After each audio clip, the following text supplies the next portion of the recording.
Hi everyone, it's been a while. So just in case this is your first time of watching any of my videos, I am Stephanie UJ Okoye and you are welcome to more on Life's Veritas. So guys, on to today's video. Today's video is going to be in two segments. We have the story side and the med topic segment. So the two segments are kind of connected together. So I'll start off by telling you guys some of the very silly things I did maybe to satisfy my curiosity.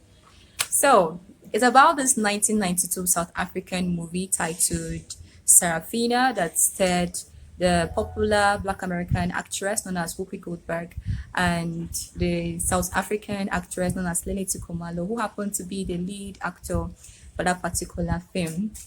But before I continue, guys, I would like to put out this disclaimer that this is not a movie review, please. Okay, so guys, the first time I saw the movie Sarafina was when I was a child. I saw it with my mom. And at that time, I wasn't up to the age of 7, so I can clearly say that I understood nothing about the movie other than the musical displays and the killing of students by white soldiers. So fast forward to a day in my life in the university. So one day during my university days, the desire to rewatch the movie popped up from nowhere. So I resolved to watch it when I get home during the holidays. This is clearly what I would have done there with my tablet, but no, I felt a need to, watch it in a more magnified form.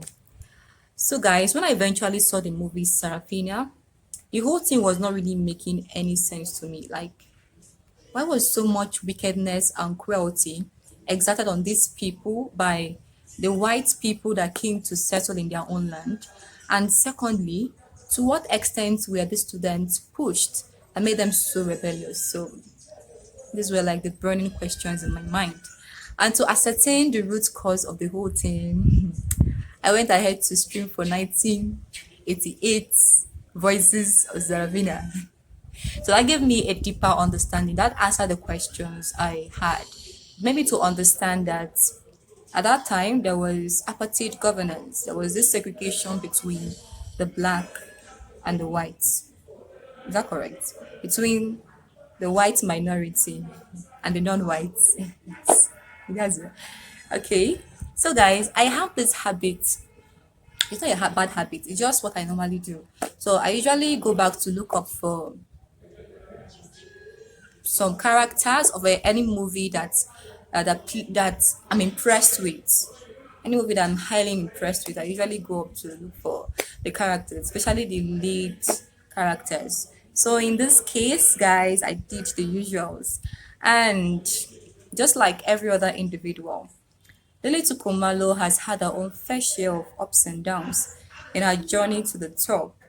But one particular thing that struck me when I viewed some of her pictures, from her later years pictures, is that I discovered that she had white patches in her eyes, in her arms, and some parts of her body. So because I was really perturbed on the sudden change of her skin look or her appearance, because when she acted Serafina and Voices of Serafina, those things were not there. She never had anything like that. So why was the whole change, or why was she looking that way?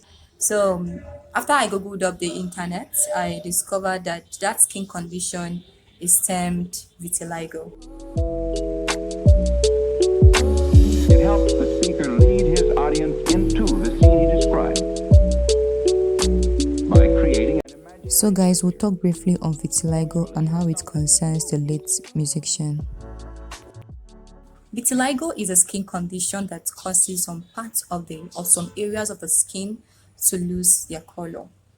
It begins with few small white patches, either in the hands, feet, face, forearms, or any other part of the body that gradually spreads over the body over the course of time. No one really can tell the specific thing that causes vitiligo or leads to the development of vitiligo on individual skin. But it is believed that vitiligo occurs when melanocytes, which is the skin cells that produces melanin, are destroyed by the body's immune system. Vitiligo affects all race. black, white, yellow, mixed, anyone. So vitiligo affects all race. Vitiligo cannot be cured, but certain treatments can be administered to the individual to help manage the skin condition. So I'll be explaining or listing out these treatments. So guys, we have camouflage therapy, and this is the application of creams or makeups in order to hide the depigmented areas, that's those white patch areas. We also have the use of hair dye to also, just in case the vitiligo affects some parts of the hair. Secondly, we have the application of sunscreen. Like if you've been following my video, you discovered that I made mention of sunscreen when I said something about albinism. So sunscreen helps to protect the skin from sunburn.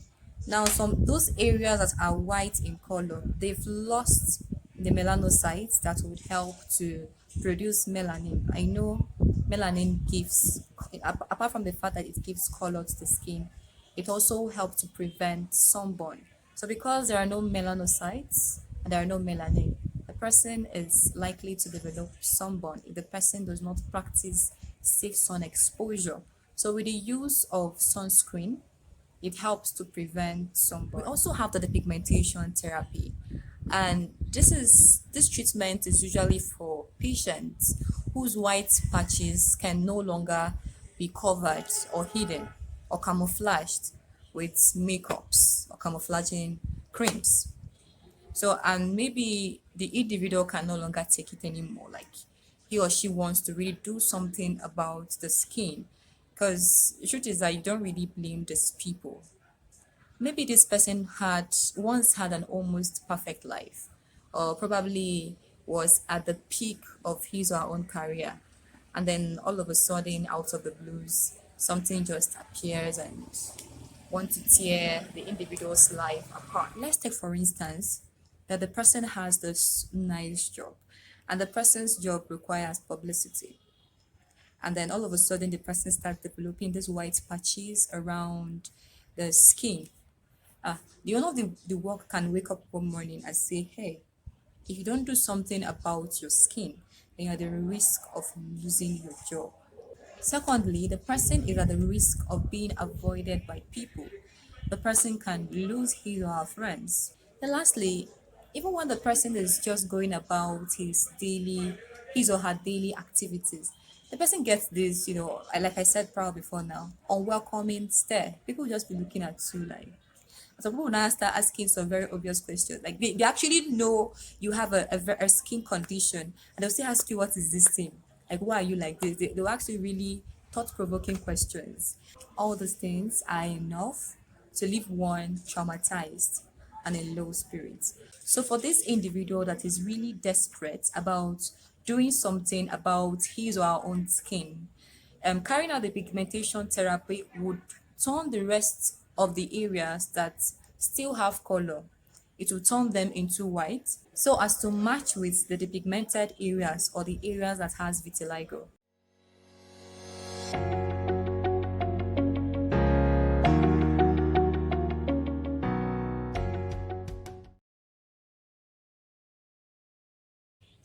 But there are some individuals that see no relevance in any of those treatments. Yes, they make use of sunscreen to protect themselves from sunburn, which is normal. Even people that don't have vitiligo make use of sunscreen. But they don't try to camouflage those white patch areas. They don't depigment. They don't repigment. And they don't go through surgery or phototherapy.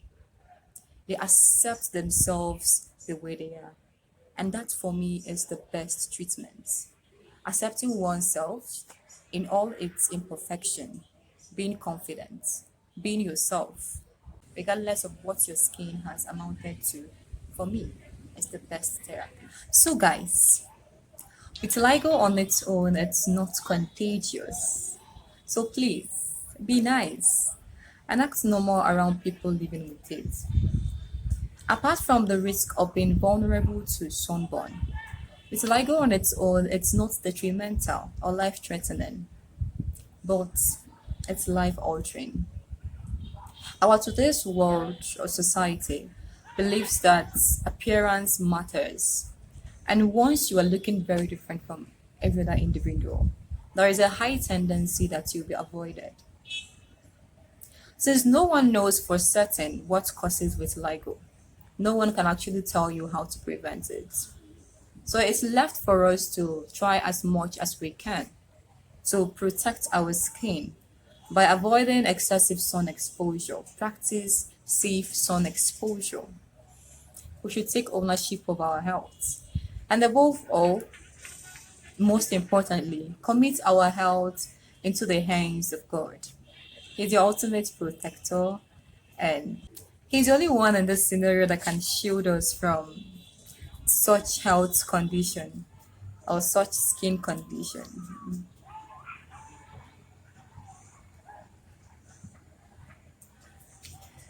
So guys, it's really nice to know that I've come to the end of today's video.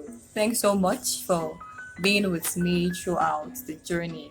So if you've not subscribed to my channel, please do well to hit the red subscription button over there and click on the bell notification icon to get notified when I'll be posting new videos. See you in my next video.